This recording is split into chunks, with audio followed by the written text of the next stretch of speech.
Morning, Heldy. What's going on? How are you? Hopefully, you can hear me okay. Working through some tech stuff here on my side in a different setup today. You'll see it here in just a second. How it looks a little different. Just a temporary kind of setup for myself in one of the bedrooms here in the new place, and we're going to get started here in just a second. Monday at work, so it's as good as it can be. And this is my work, so understandably it's going okay over here, but we'll get started in just a second. I got to tweet some stuff out. Just got to do one more check on some stuff, and we will be good to go.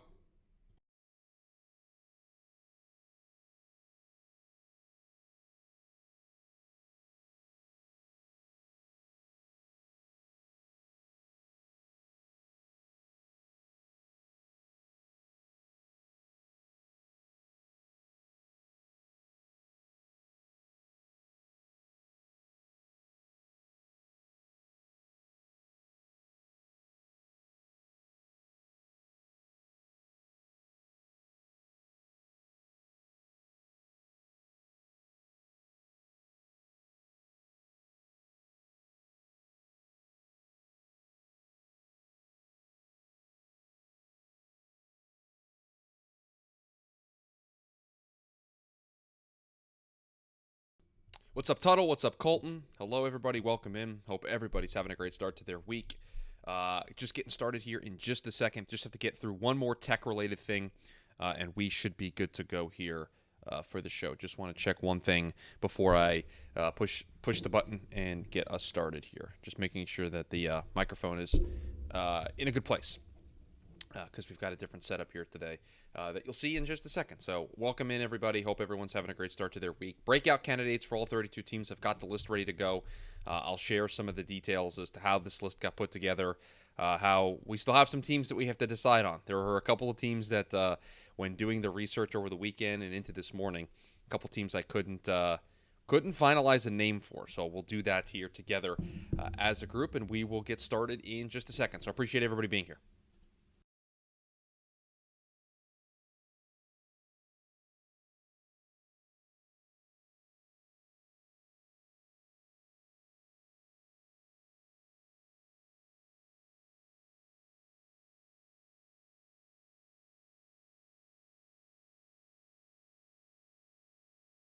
All right, we are good to go. I'll transition to this screen. Hello, everybody. Welcome in. Hope everyone's having a great start to their week. Again, different background, working with a temporary setup. We're trying to retrofit another area here in the house for me. So I've got this nice light pointed at me. Lighting's not all that great, but we are set up here. We are ready to go, and we are here to discuss breakout candidates for all 32 teams next season. Something that was, I believe, a topic of conversation on last week's Friday free-for-all. And we decided to turn it into a whole show concept. So I spent the weekend doing some research, spent the weekend putting a list together of names. I've got them here on my phone. Again, temporary setup. I'm using a laptop. The two monitors that are normally the second screen experience, those are not here as well. So a little bit of a different operation here today, but should be a lot of fun. Appreciate you all being here. If you guys are ready, I mean, the one thing that didn't change, we got a lot of new things, a new backdrop, a new background. We do have one thing that is the constant. The Stanley filled with some water is still there. I did not move to Siberia, Jamie. No. In fact, Jamie saw this setup last night and was making fun of me for it in the Prospects and Props pre-show as we are working through making this new setup work for me. But we still got the trusty Stanley. We are still ready to go, and we are ready for what I think is going to be very interactive and a very fun show here today on TDN Daily. Again, breakout candidates for all 32 teams. I will tell you my thought process here at the top when we get started, and then we will dive into all 32 teams. So if you guys are ready, I'll press record for the podcast audience, and we will get started. Here we go. And welcome in to the Monday edition of the TDN Daily Podcast. Chris Schubert back with you here once again on the show. Hope everybody had a fantastic weekend. Hope everybody's having a great start to their Monday. We are kicking off this week in style here on the TDN Daily Podcast, a topic from the Friday Free-For-All evolving into a full-fledged show. I was asked on the Friday Free-For-All to discuss any potential breakout candidates that jumped off the page for me ahead of the 2023 NFL season. And I said, you know what? Let's not just pick one or two names. Let's do the thing. Let's go through all 32 teams and pick a potential breakout candidate for all 32 teams. And I will tell you, it was a tougher task than I anticipated. And I found myself the default position being a year 2 or year 3 player that maybe underperformed, right? A first round or second round player, a top draft pick that through the first 2 or 3 years of their young careers maybe aren't living up to where they were drafted.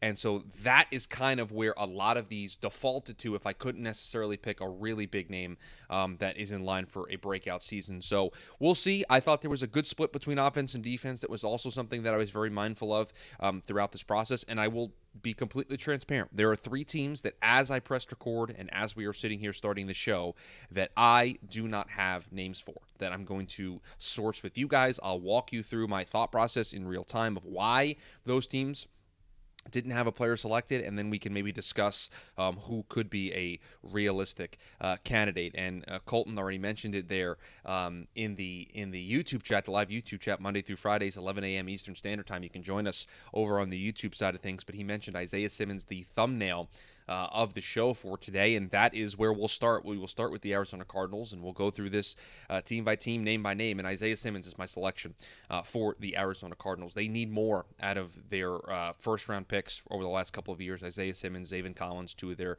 bigger defensive guys that they've taken early in the first round, and what they need, they got a brand-new defensive coach that I think is going to be able to unlock them. So part of this is it's got to be a player who fits the mold of somebody who can break out, and 2, opportunity, right? That's also a big deal. 3, the situation that player finds himself in. Is it conducive? Is it a conducive enough environment to be considered a breakout campaign? Now, that doesn't mean all 32 of these names that we come to, that we share here today are going to be breakout candidates, but if we had to pick one for each team, these are the players that I think are the most likely to do so because of all of the metrics that I just listed, that they're in line for a breakout season in terms of they maybe have underperformed their first couple of years, the opportunity for them is there for a breakout, and the situations maybe have changed in a way where a breakout season is likely. So if you wanted to put Zaven Collins here for the Arizona Cardinals, again, because of Jonathan Gannon coming in and maybe unlocking some of this defensive talent that has been underutilized or have underperformed over the last couple of years,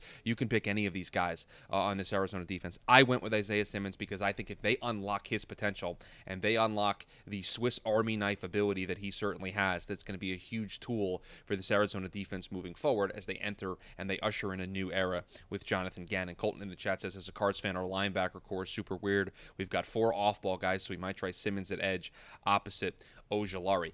Again, because Jonathan Gannon is a defensive mind, I think there's an opportunity here for Isaiah Simmons to be used in creative ways, similarly to the way that he was used in college. So that was the pick there for me for Arizona. Atlanta, I picked a guy who, hasn't played terribly, but was drafted very high and then was traded to this team this offseason.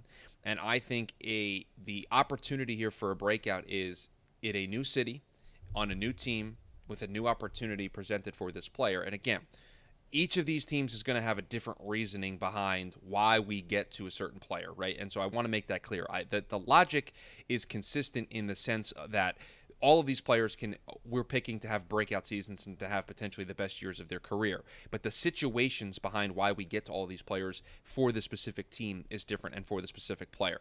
And I selected Jeffrey Okudah for the Atlanta Falcons. Again, this is not a guy that played terribly in Detroit, but I think when you talk about breakout, I think one of the things we can mention is going to a new place, getting traded. There are some free agency moves on this list as well of a player going to a new city, potentially playing well in their last stop, but really now having the opportunity and the platform to be able to break out. And I think Okudah, opposite A.J. Terrell there in Atlanta, there's going to potentially be some more opportunities. I don't think he played all that terribly last year, probably one of the better years of his young career. And so we'll put Jeff Okudah down for the Atlanta Falcons. And now this is where you're going to start to sense a theme here moving forward. Is there now are going to be a lot of players that are second-year players, so 2022 draft players, high 2022 draft players, who maybe so far in their careers haven't lived up to that first-round billing, but now potentially could have an opportunity to do so. And for the Baltimore Ravens, I selected a player that, not his fault, and that actually kind of goes to the benefit of this potentially being a breakout pick, because if he plays to the scouting report,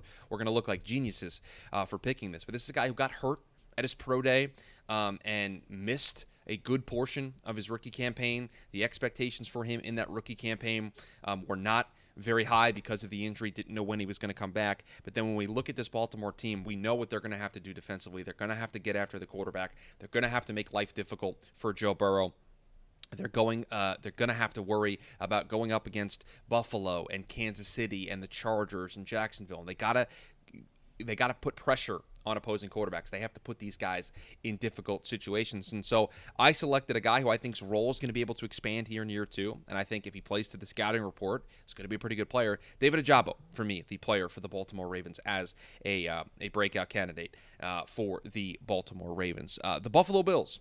And I think when we talk about the Buffalo Bills, we can look at them from the window of, again, for a team like Buffalo, they have a lot of their pieces in place, and a lot of those pieces play relatively well. They have a lot of top-end talent at some positions, so it's hard to really pick a breakout candidate. But if we were going to levy a criticism against this current team for the Buffalo Bills, if we were going to criticize one aspect of their team, it is their inability outside of Josh Allen to effectively, efficiently, and consistently run the football, right? That is the big question mark surrounding this team. We know what they can do with Josh Allen. We know Stephon Diggs. They got pretty good protection up front. Their defense is pretty good. But the one thing they can't do is consistently run the football outside of those designed QB runs for Josh Allen or those scrambles for Josh Allen. And so for me, they drafted a player, wasn't on day one, but they drafted a player with the idea of that being the long-term answer for them at this position to solve that problem, to answer that question, to give them that consistency when it comes to running the football. And so year 1 didn't go very well, but if we had to pick a breakout candidate at an area of major concern for the Buffalo Bills, running back James Cook, the answer for me for the Buffalo Bills. The Carolina Panthers, opportunity is the name of the game here. This is a player that's been there a little bit longer than the two guys we just mentioned for Buffalo and for Baltimore, but DJ Moore out. You've got Bryce Young coming in. You have an offensive-minded head coach and a really, really good and creative coaching staff coming into this team. I know they signed DJ Chark in the offseason, but to me, when I look at a guy that's been on this roster, that's been on this team, that maybe hasn't necessarily gotten a lot of the major opportunities, whether it's because of injury, whether it's because of DJ Moore, whether it's because of a whole host of different things. When I look at the Carolina Panthers, and I need to pick a breakout candidate, and you look at the investments that have been made on offense for this team, investing the first overall pick in a quarterback, they need a wide receiver to step up now with DJ Moore being gone. Terrace Marshall Jr., the selection for me for the Carolina Panthers. The opportunity is going to be there. The coaching staff really points to this offense being able to break out. And again, I know they got DJ Chark, but that's an older player. Terrace Marshall is a younger player that really can, I think, step into a wide receiver 2, wide receiver 1 role for this team because somebody has to do it. And so if you want to talk about breakout, that's what we talk about when discussing breakout candidates. So for me, it's Terrace Marshall Jr. Now we get to the first team, I think, in doing this, where I have a name written down that I don't love, and it was challenging to come up with a name, and that is the Chicago Bears. And the player I picked, I think, was fine last year. I think he was solid. I think he was a player that bounced back from maybe some of the concerns that people had about him. But I think when you look at this Chicago team, the area where they need to get stout, the area where they need to get consistent, the area where they need to see the biggest improvement if they are going to reach the limits and the expectations that they have put on themselves, that is with their offensive line. Their offensive line needs to play better. Justin Fields, I think I've repeated this statistic a bunch of times here on the show, dropped back like 19th fewest times, but still had the most sacks there in the NFL. And so for me, if I'm going to pick somebody, they've got to be able to run the football. And Khalil Herbert, I see his name in the chat floating around by Bailey, potentially an option, right?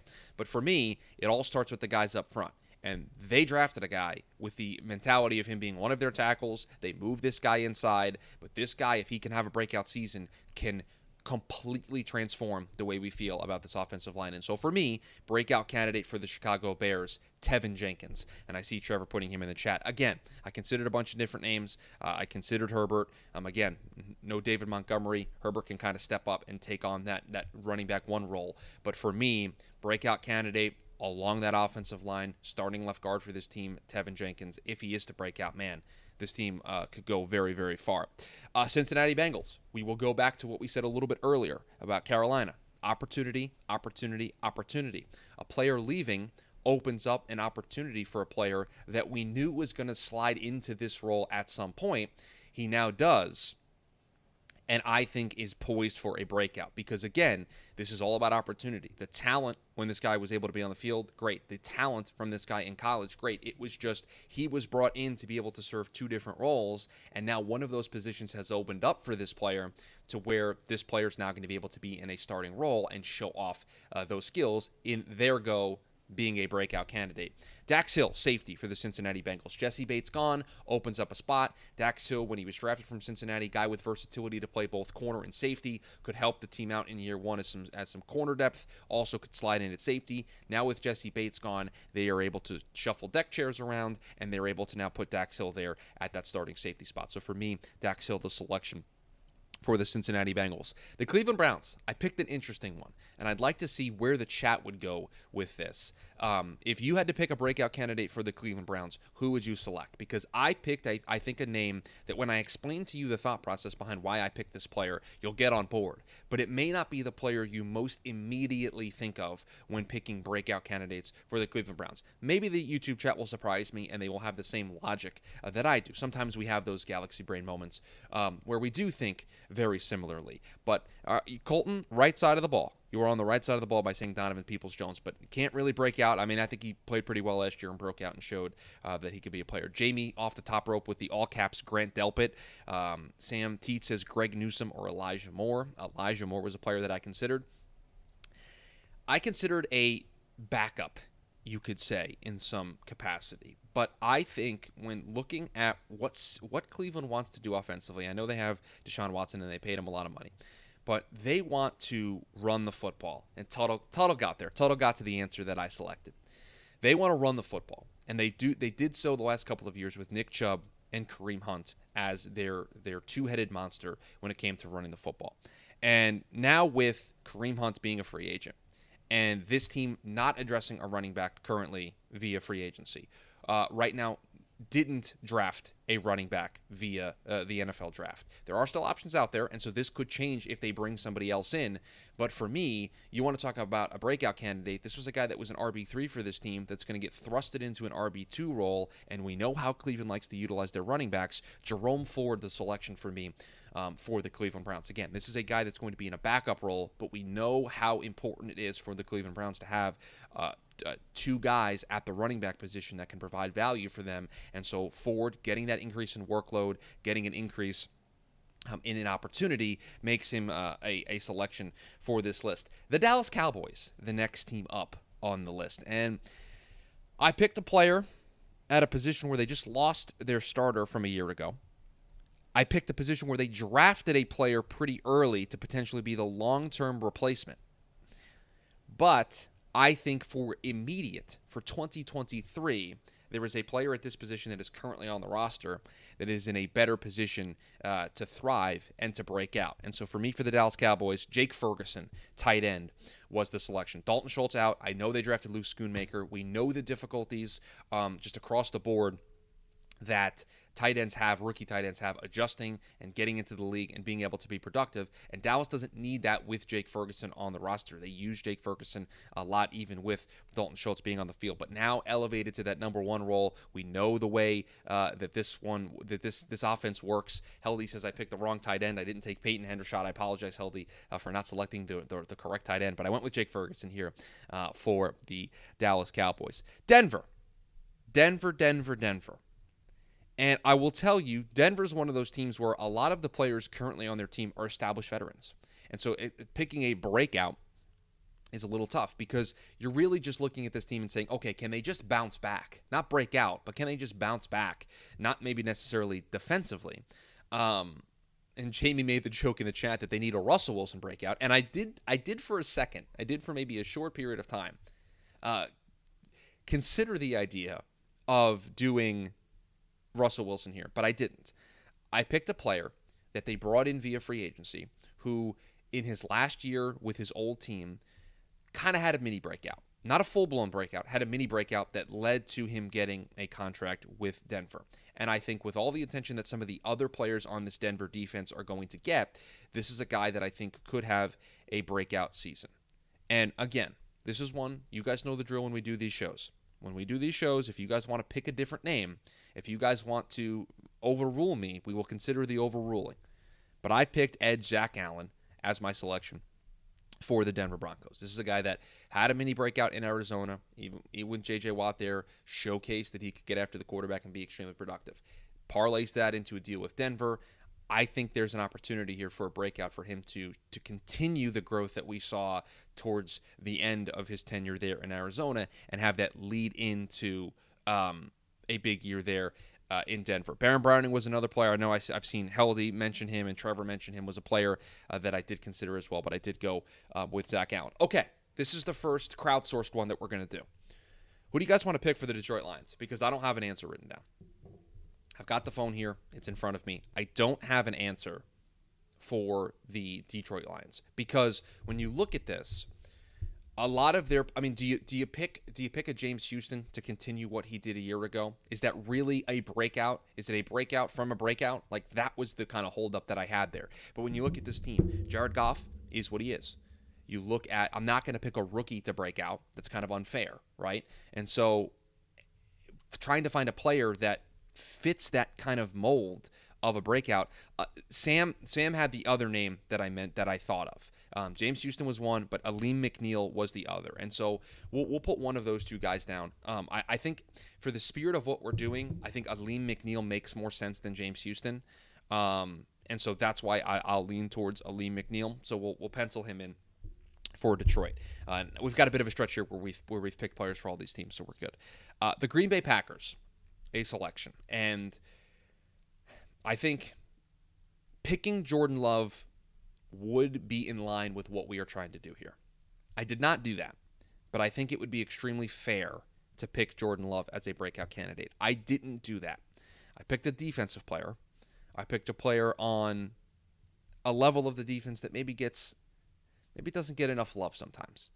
Heldy says Jordan Love can't be the pick. Don't worry, Heldy, he's not the pick, okay? I said you could make him the pick, but I did not make him the pick. They have I walked right into the Sean Clifford joke. I walked right into it because you now have told me that they have a better quarterback on the roster. Colton says picking Jordan Love is also the easy way out. That was the other thing too. Like I have no problem with picking the easy, obvious right answer if it's such a slam dunk. I don't know if Jordan Love was the slam dunk.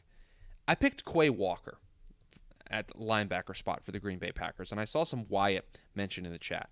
I picked Quay Walker for the linebacking core of this defense. Do I love the pick? No, not one that I'm extremely super high on, but that was the selection that I made for the Green Bay Packers. Okay, the Houston Texans, and I can't wait to hear this conversation because I think I picked. Well, Bailey, if he can not get ejected from football games, then he he'll fit the mold of a breakout candidate, and that's the concern, right? Is we saw what happened in the Buffalo game for him. I think it was the Buffalo game. Was it the Buffalo game? It was a Sunday night game, wasn't it? Or was it the game against Detroit? It was the game against Detroit at the end of the season. For Houston, Heldy wants the John Mechie hive, and Bailey says Chris hates the NFC North, didn't have one for the Lions, and didn't love the options on the Bears and Packers. Hater. I didn't love them from a sense of I thought that the chat would agree with me, that I thought you'd be like, oh, God, Chris, great pick, great job. You guys liked the Tevin Jenkins pick, and you didn't hate the Quay Walker pick, so I'm good. I'm in. Also, imagine thinking that I hate the NFC North. # our Lions. Imagine. Jamie says Houston's entire wide receiver core. That is a running bit. Listen to today's prospects and props to understand the bit that Jamie's playing out there. Sam T says too many slots in Houston to pick a wide receiver. I didn't pick a wide receiver. I didn't pick John Mechie, although that would be an option. I'm nervous. I'm nervous about the name that I selected. I put Derek Stingley Jr. down, and I know it's unfair, but I don't think he played to the level of being the 3rd overall pick last year. And I think if Houston's going to turn this around, and the way that I look at this, you got DeMeco Ryans, a defensive head coach that's going to bring a defensive mindset to this team, if you don't think that DeMeco Ryans looks at this team defensively and looks at Derek Stingley Jr. and goes, I can unlock this kid, I can get this kid in a position to be a really good corner in this league. I mean, that's kind of what we're doing here, right? We're picking guys that can be breakout candidates. The player talent is really good. I think he's got a better coach that's going to be able to unlock him. I think the situation got a lot better. That's the recipe. When you pull out the recipe card for the ingredients for a breakout season, everything that I just mentioned is in the recipe. And so for me, that's what makes Derek Stingley Jr. the choice. The Indianapolis Colts picked another 2022 draft player. I picked a wide receiver. I picked a guy that I think could elevate to be the wide receiver 2 on this football team. Picked Alec Pierce, wide receiver for the Indianapolis Colts. I thought he came on towards the end of the season really well. I thought he showed why they had so much faith in him as a draft pick, and I think this is the year where he gets unlocked. Again, we talk about the recipe. Opportunity is there with Paris Campbell gone. New coaching staff. That coaching staff with an offensive identity, an offensive-minded head coach. I think that really fits. And by the way, I think we made an upgrade, at least long-term, at the quarterback position with Anthony Richardson. Again, it could be a little raw at first, but I still think you're going to see those flashy plays, and I think Alec Pierce is in a position to capitalize. Jacksonville Jaguars. This will be the second time that I consult the chat here. I have a name written down. This is not one of the 3 teams in which I don't have a player written down, but I would love to hear your guys' thoughts on this for Jacksonville. I picked a player that they selected with one of their 2022 draft picks, and I selected a player that they used one of their first-round draft selections on in 2022. I think this player could be the difference maker for this defense if he can put together a high-end campaign that I think he can in year 2. And this player, if I remember correctly from the 2022 season, started off okay, but didn't necessarily end all that great. And Jamie is 100% correct. I picked Devin Lloyd as my breakout candidate for the Jacksonville Jaguars. That is exactly who I selected. I see some Chad Muma love in the chat, but for me, if Devin Lloyd can take that next step in year 2, that's a difference maker for this defense, and that changes, I think, the way we would view this Jacksonville defense in the pecking order, or in this Jacksonville team in general, in the pecking order of the AFC. The defending Super Bowl champions, the Kansas City Chiefs. I need to pick a breakout candidate for the defending Super Bowl champion, Kansas City Chiefs. That's what I have to do. I have to pick a breakout candidate. And I debated 2 players at the same position. Trevor, I did exactly that. Sky Moore, the answer for the Kansas City Chiefs. They're going to need somebody to step up here. And Al Bundy had the other name that I considered, Kadarius Toney. It was one of those 2 wide receivers, and I think if you picked either one of them and said they are going to be the breakout candidate for the Kansas City Chiefs, I think you're thinking the correct way. So one of these wide receivers needs to really step up here. Marquez Valdez-Scantling, you know what you have in him. This team truly, I don't think, has a wide receiver 1. That opportunity is there. You know Travis Kelce is going to be one of the top targets, but there is a real chance for one of these 2 guys to be the wide receiver 1. And so Sky Moore, Kadarius Toney, whichever one you want to pick, I think is a fair answer. Okay. We now have our second of 3 teams in which I don't have a name down, and we need to crowdsource. For Detroit, we crowdsourced and we went with Aleem McNeil. The Las Vegas Raiders, we need to pick a player for. And I looked at this roster, and I combed over it, and I looked, and I looked, and I looked, and I tried. I tried to find a player that made a ton of sense. I tried to find a player that I thought could just really make some sense. Al Bundy, are you referencing Chandler Jones? That didn't necessarily feel in the spirit of what we were trying to do. That was kind of the problem here. I'm pulling up the R-Lads depth chart here on my phone. Trayvon Moehrig, I mean, hell, that was one of the few names that really kind of stood out while looking at it, but I didn't love it. I mean, Al Bundy, Chandler Jones can't really break out, right? I mean, he's been a great pass rusher, right? We're looking for players who maybe haven't reached their full potential yet, or are guys that still haven't unlocked that next level of their game. We know what Chandler Jones's top level is. He just didn't have a great season. And I think Heldy sums it up very, very perfectly. This roster is really, really, really boring. Dylan Parham is apparently the name that I've seen now 3 times in the chat. So I'll go with the chat on this one. I'm not really gonna fight with you guys. You guys picked a good name. This is what the spirit was. We were trying to crowdsource. So Dylan Parham, left guard for the Las Vegas Raiders, will be the selection there. The Los Angeles Chargers, the next team up for us here in this process, and I think this is an easy one. Austin Eckler, out. More than likely.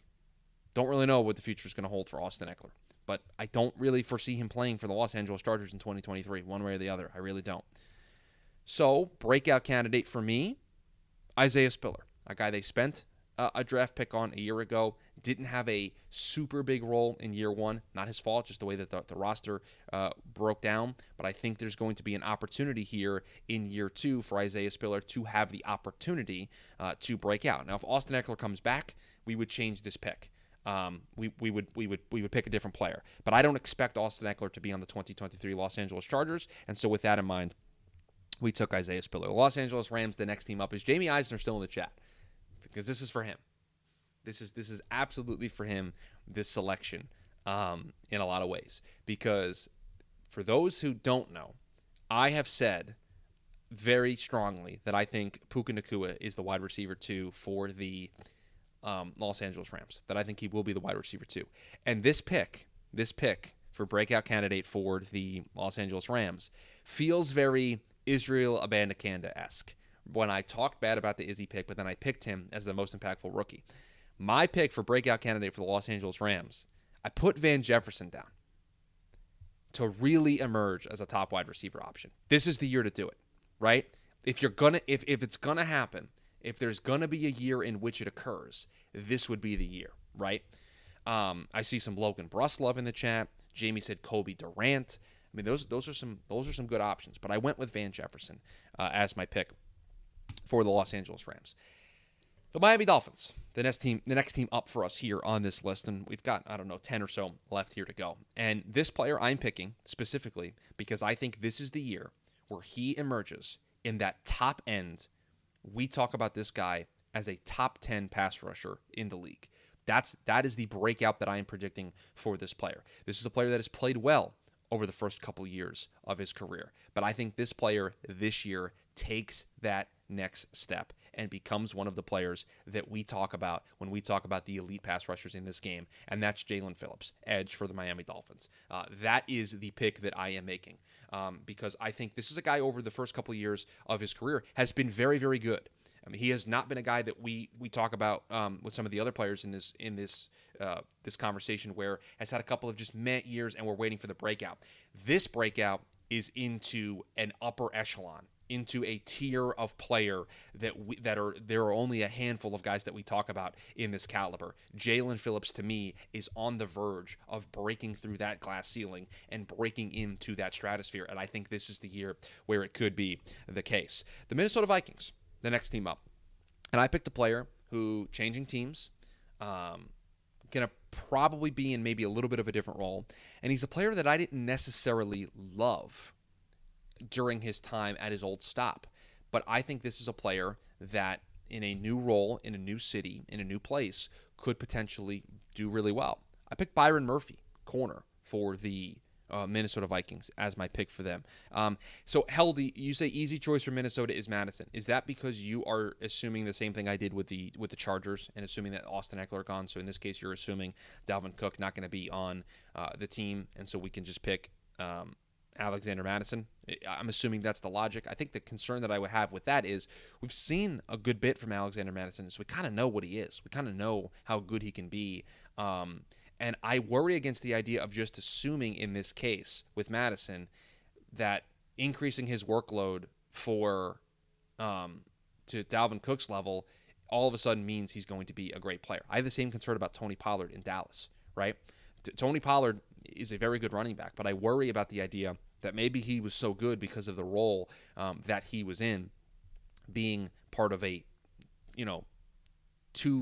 two-phased running attack where you've got two different guys that can do different things. Colton, I think he's going to play more in the slot. New Falcons breakout just dropped. Jamie, is there something that I need to go look at? The Falcons signed former Eagles second-round pick J.J. Arcega-Whiteside. We are not going to go back and adjust Jeff Okudah as the selection for the Atlanta Falcons, but I appreciate you bringing in the breaking news, but that is not going to change our selection. Colton, I think he's going to play. I think he's going to play in the slot. The Cardinals at times used him all over the place, and I think that was potentially one of the bigger concerns that I had with him. Okay, I need to figure out where we're at. The New England Patriots. I'd like some help here. This is not one of the teams that I don't have a player written down. I just want to. This is another one of the teams that I don't love the name that I wrote down, and so I'm kind of crowdsourcing. I'll tell you who I wrote down, and then you guys can tell me if you agree or not. I put Josh Uche down. Do we love that? Is that one that we just absolutely love? Because I didn't when I wrote it down. Ty Montgomery, Jamie says. Are you trolling me with the Ty Montgomery, or is that a serious name to the table? Hell, do you like Uche the player, or you like Uche as my selection, or both? Sam says it's fine. That's the most. You know what? That's how I know that it's an okay pick, because Sam Teets hit me with the it's fine. Like we can just move on. And that's the thing, Sam. For me, I thought it needed to be a defensive player. You look at this wide receiver group, they're all kind of who they are. The player as a selection is okay. Okay, thank you, Heldy. Mac Jones with an actual OC. I mean, he had a pretty good rookie season. I'm not gonna go that far. The New Orleans Saints, the next team up. And I picked a player along with the defensive line that saw a big overhaul this offseason, right? They lost a bunch of players in free agency They lost a bunch of players in free agency. I think a bunch of them went to the Atlanta Falcons, but they lost a lot of what made up their defensive line. And so I picked a player that going to get after the quarterback. That was a first-round selection for this team. This player just absolutely has to step up if this defense is going to continue to get after the quarterback. Cam Jordan's getting older. They used a first-round pick on this guy. We've got to be able to turn things around here. Peyton Turner, my breakout candidate for the New Orleans Saints. They need somebody on the other side there to step up. They have Carl Granderson on that side, so I think there's opportunity there. But, yeah, for me, Peyton Turner, the selection. The New York Giants, the next team up for us here, and I picked an edge player. We all know what Dexter Lawrence, we all know what Leonard Williams are going to give you, but having another player along that defensive line is going to be very, very important. And so for me, back-to-back edge players, Azeez Ojulari, the selection for the New York Giants as a breakout player. I think he's on the verge of it. I think he's on the verge of becoming a legit threat, and I think because of the attention that Dexter Lawrence and Leonard Williams get, opportunity is going to be created there. There's going to be chances opened up for Azeez to continue to grow and to continue to develop. The New York Jets, the next team up, and we're going to do it this way. We're going to play it this way. Can everybody guess the player that I picked for the New York Jets? And I'll tell you if you were right or wrong.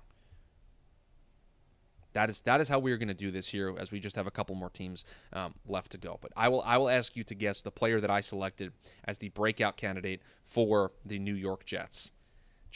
Jamie with the troll pick of Izzy Abanikanda. No, Izzy Abanikanda did not make the list. Colton says AVT. I mean, I don't know how much more AVT needs to break out. Guy played all five positions along the offensive line last year. You've got the right group though. You've got the right group. Heldy says Jermaine Johnson. Listen, for me, this might be wishful thinking. And if everybody wanted to overrule me and put Jermaine Johnson, that'd be fine. The issue with Jermaine is I think that rotation's still going to be just so deep. The problem with Ruckert, Tuttle, and Trevor is they still got Uzoma and Conklin on the roster, and so it's those two guys. Like I just think are still going to get a lot of the load. It's Mekhi Becton. Mekhi Becton was the answer that I wrote down, and it's maybe wishful thinking. It's maybe me hoping that they can bring him back and he can be healthy and it can be the long-term answer at one of the tackle spots. But I think if he's healthy, I think he fits the recipe that we're talking about here of a guy that the first couple years of his career inconsistent, not the level of play that was anticipated again because of the injuries, because he's missed so much time. But his rookie season when he was on the field, he was very good. And so come full circle and for him to come back and break back out and to be, one of the two pillars along that offensive line would be pretty cool. The Philadelphia Eagles. And I worry about this pick because everything I just said about not wanting to pick Jermaine Johnson because of a rotation absolutely applies to this next player. But I think this player at this position is going to be able to get a little bit more opportunity. I put Jordan Davis down. And again, when he was on the field, he was very good. The question is, how often is he going to be on the field? And for me, the way that they do things there in Philly with this rotation is the thing that would kind of stop me from, the way we just talked about Jalen Phillips, me going full in of all Jordan Davis, massive breakout, going to put himself in the top tier of the position. I just don't know if the opportunity is going to be there. And so that's the concern here, but he's the player for me. Okay, I'm glad Sam Tietz is in the chat because the last team that I had to struggle with, the last team that I don't have a name down for, the Pittsburgh Steelers. So if Sam Tietz would like to, we're going to unilaterally pass a rule here. Sam Tietz, resident Steelers expert. Whatever name he gives is the name that we are going to write down here for the Pittsburgh Steelers. That's how this is going to work. Trevor, that was the name that I considered, Calvin Austin. I will say that was one of the players that I did consider, but we're going to leave this all up to Sam Tietz, the expert on the Pittsburgh Steelers. I mean, whatever name he says here, and hopefully he says the name quickly, or else we're just going to be stuck here, or we're just going to put Calvin Austin in there and move on. But we are going to, now he says, like you haven't thought about this pick for the Steelers since we did this part of the show on Friday. Imagine. You can't. You're not going to convince me that you haven't thought about this all weekend and that you don't already have an answer. Isaac Samalo. Okay. All right. You said perhaps, but we'll lock that in for right now. And if you want to change your mind by the end of the show, I'll give you permission to do so. The San Francisco 49ers. We've only got 5 teams left here, guys. And for San Francisco, I picked a second-year player, a guy that was a pretty early draft selection, I think to the surprise of a lot of people with where this guy went. But I think when you look at the way the San Francisco defense is constructed, all of the attention that gets put on Nick Bosa, the opposite side has opportunity to create some havoc, to create some pressure on the quarterback. And so Drake Jackson, the selection for me for the San Francisco 49ers, the edge, second-year player out of USC. Not a player that I necessarily loved a ton coming out of college, but a player who, again, fits the opportunity bucket here that we've talked about so much throughout this show. Seattle, we're going to go back-to-back. We're going to double up with some NFC West edges. Boye Mafe, the selection for me on the Seattle edge. Tampa Bay, a roster that I think is very difficult to pick from.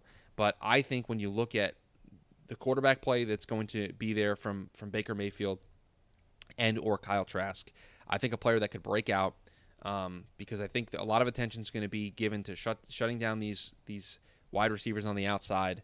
Cade Otton, tight end, the selection for me for the Tampa Bay Buccaneers. The Tennessee Titans up next. I can hear the chat coming through the monitor into the headphones, and I can just hear the pain that this pick is going to provide. And this guy has had injury history. This guy was a first-round pick, and the injuries a concern, but they've changed some defensive coaches. I think they might be able to get more out of this player. And again, same thing with Mekhi Becton. This is some wishful thinking. I'm rooting for this to be the case. I picked Caleb Farley, corner, for the Tennessee Titans. That is the selection that I made for them. And again, the injuries are a major concern because they were a concern in the process. But the tape is the tape.